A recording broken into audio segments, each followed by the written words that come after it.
یا ایھا الذین آمنوا توبوا الی اللہ توبۃ نصوحا،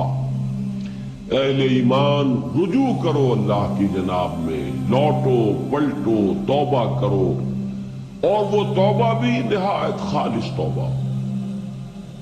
یہ توبہ حضرت علی رضی اللہ تعالیٰ عنہ نے ایک مرتبہ دیکھا ایک شخص کو، وہ گردان کر رہا ہے توبہ کی تیزی تیزی سے،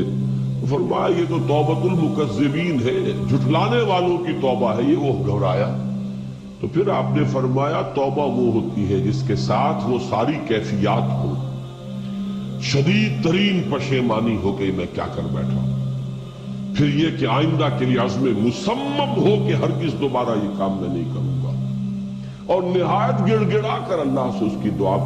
جو ہے اس کی معافی طلب کی جائے۔ یہ قلب کی گہرائیوں سے جب تک یہ توبہ نہیں نکلے گی یہ توبہ نہیں ہے۔ تو توبۃ النصوح، یہ نصح کا لفظ جو آتا ہے عربی زبان میں، یہ ہے کسی شے کے خالص ہونے، کوئی اس میں ملاوٹ نہ ہو۔ توبۃ النصوح، یہ توبۃ النصوحہ، خالص توبہ کرو، دل کے ایک گہرائیوں سے توبہ کرو، اور صمیم قلب سے توبہ کرو، عزم مصمم کے ساتھ توبہ کرو کہ پروردگار جو خطا ہو گئی ہے بخش دے، آئندہ تیرے کسی حکم کے خلاف کوئی حرکت نہیں کروں گا، خاص طور پر وہ خطا جو معین ہے اس کے بارے میں تو تعین کے ساتھ فیصلہ ہو کہ دوبارہ نہیں کروں۔ اس میں ہو سکتا ہے، جیسا کہ میں نے شاید آج دن میں کسی گفتگو میں عرض کیا تھا، بعض طبائع ہوتی ہیں مریض، ان کی قوت ارادی جو ہے کمزور ہوتی ہے، اس وقت وہ خلوص دل سے بھی اگر طے کر لیں کہ یہ کام دوبارہ نہیں کروں گا تو وہ کمزور قوت ارادی کی وجہ سے اس پر قائم نہیں رہ سکتے، کل یا پرسوں یا کچھ عرصے کے بعد پھر پھسل جاتے ہیں۔ اس سے وہ توبہ باطل نہیں ہوگی، اس بات کو سمجھیے، یہ نہ سمجھیے کہ میں انکریج کر رہا ہوں، لیکن مسئلے کو سمجھ لیجیے۔ جس وقت انسان توبہ کر رہا اس وقت عزم مصمم کا ہونا ضروری ہے۔ اب یہ اللہ جانتا ہے ہمارے دل کے اندر کے حالات کو، ہماری کیفیات کو، اگر اس وقت عزم مصمم ہے تو توبہ صحیح ہو جائے گی، پھر اگر خطا ہو گئی پھر توبہ کرو، پھر خطا ہو گئی اور پھر توبہ کرو۔ بازا بازا ہر چہ ہستی بازا، گر کافر و گبر و بت پرستی بازا، این درگہ ماں درگہ نومیدی نیست، 100 بار اگر توبہ شکستی باز آ، اگر 100 مرتبہ بھی توبہ ٹوٹ گئی ہے کوئی پرواہ نہیں، جب تک یہ زندگی کا تسلسل چل رہا ہے، معلم یغرغر، جب تک کہ وہ گھنگرو نہیں بولا ہے آ کر حلق میں، اور نزع اور جان کندنی کا عالم شروع نہیں ہو گیا ہے، اس وقت تک توبہ کا دروازہ کھلا ہوا ہے۔ لیکن جس وقت توبہ کر رہا ہے آدمی، اب یہ آدمی اپنے آپ کو دھوکہ دے لے گا تو دوسری بات ہے، لیکن اللہ جانتا ہے، اس وقت اگر عزم مصمم ہے تو توبہ درست ہو جائے۔ تو جو بھی معاملات ہیں اللہ اور بندے کے مابین، اس میں 3 شرائط ہیں کہ جو علماء نے معین کی ہے۔ ایک حقیقی پشیمانی، وہ پشیمانی جس کے لیے اقبال کا وہ شعر بہت مشہور ہے جو انہوں نے نوجوانی میں کہا تھا، اور داغ دہلوی اس مجلس میں موجود تھے جہاں علامہ نے یہ شعر پڑھا ہے، تو انہوں نے بڑی داد دی تھی کہ میاں اس عمر میں اور یہ شعر، یعنی چشم بددور، وہ یہ داد کا بڑا ایک یعنی بلیغ انداز ہے۔ اور وہ شعر کیا تھا؟ موتی سمجھ کے شان کریمی نے چن لیے، قطرے جو تھے میرے عرق انفعال کے، شرمندگی کے احساس سے پیشانی کے اوپر اگر پسینہ آ گیا ہے، شرمندگی ہے، اللہ میں یہ کیا کر بیٹھا، اللہ مجھ سے کیا ہو گیا، تو یہ شرمندگی سے اگر عرق آلود ہو گئی ہے پیشانی، تو اللہ کو یہ اتنی محبوب ہے کہ موتی سمجھ کے شان کریمی نے چن لیے، قطرے جو تھے میرے عرق انفعال کے۔ حدیث میں یہ مضمون آیا ہے، اللہ کو کتنی خوشی ہوتی ہے اپنے بندے کے توبہ سے۔ بائبل کی ایک سٹوری جو ہے دی پروڈیگل سن، وہ آپ کو یاد ہوگی کہ ایک شخص کے کئی بیٹے تھے، اکثر جو تھے سارے بڑے فرما بردار، بڑے عمدار، سعادت مند، کام کرنے والے، ایک تھا نٹکھٹ قسم کا شریر،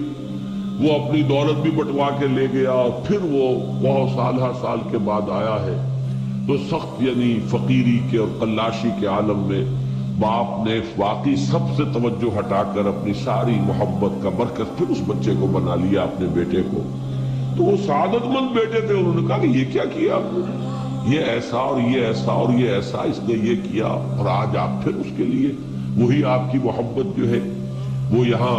پھر اس کے جو ہے شامل حال ہو گئی ہے۔ تو انہوں نے کہا کہ تم دیکھتے نہیں کہ اگر کوئی چرواہا ہو اور اس کی اگر 100 بھیڑیں اور بکریاں ہیں، تو اگر کوئی بھیڑیا کسی ایک بکری کو اٹھا کر لے جائے تو وہ 99 کو چھوڑ کر اس کے پیچھے بھاگتا ہے اس کو بچانے کے لیے۔ جو میرے ہیں وہ تو ہے ہی ہے، جو مجھ سے دور چلا گیا تھا وہ اگر لوٹ کر آیا ہے تو در حقیقت یہ ہے میری توجہ کا اور میری محبت کا سب سے زیادہ مستحق۔ یہی معاملہ اللہ کا، یہ در حقیقت ایک پیرابل ہے، ایک کہانی ہے جس میں اللہ کی وہ شفقت جو ہے اپنے گناہگار بندوں کے جو شامل حال ہوتی ہے وہ توبہ کرتے ہیں، جس کے لیے حدیث میں آخری بات بیان کر دی گئی کہ تصور دیا گیا ہے کہ ایک نق و دق سے راہ میں ایک شخص سفر کر رہا تھا، ایک ہی اونٹنی سواری کی، اسی پر اس کا راشن بھی تھا، پانی بھی تھا۔ تھوڑی دیر کے لیے وہ ایک درخت کے سائے میں بیٹھا سستانے کے لیے، دھوپ کی تمازت سے بچنے کے لیے، تو ذرا بیٹھا بیٹھا اونگ گیا۔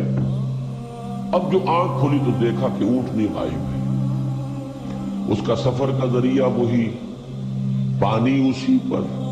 راشن اسی پر، گویا کہ کل زندگی کا ذریعہ جو ہے وہ اونٹنی تھی اس کی۔ نق و دق سے راہ ہے، کہاں جائے، کہیں پانی نہیں، کچھ کھانے کے لیے نہیں، دیوانہ وار دوڑتا ہے دائیں بائیں ادھر ادھر اونٹنی کو ڈھونڈنے کے لیے، کہیں سراغ نہیں ملتا۔ تو وہ اب موت کے انتظار میں درخت کے نیچے آ کے بیٹھتا ہے، مایوسی کی انتہا، موت کا انتظار، کہ اچانک دیکھتا ہے کہ اونٹنی تو کھڑی ہوئی ہے۔ تو اب اس پر شادی مرگ کی کیفیت طاری ہوتی ہے۔ وہ کہنا تو یہ چاہتا تھا اللہ میں تیرا بندہ ہوں تو میرا رب ہے، کہہ یہ جاتا ہے کہ اللہ تو میرا بندہ میں تیرا رب ہوں۔ زبان لڑکھڑا گئی ہے اس خوشی کی شدت کی وجہ سے۔ تو حضور فرماتے ہیں کہ اللہ کو اپنے کسی گناہگار بندے کی توبہ سے اس سے بھی کہیں زیادہ خوشی ہوگی۔ تو اس کو ذہن میں رکھیے، توبہ کا بڑا اونچا مقام ہے ہمارے ہاں۔ شرائط بھی سخت ہے، 3 شرطیں وہ، ایک عزم مصمم، ایک پشیمانی، حقیقی پشیمانی۔ نمبر 2 عزم مصمم کہ اب دوبارہ نہیں کروں گا۔ نمبر 3 ایک مرتبہ ضرور اس کام کو چھوڑ دینا،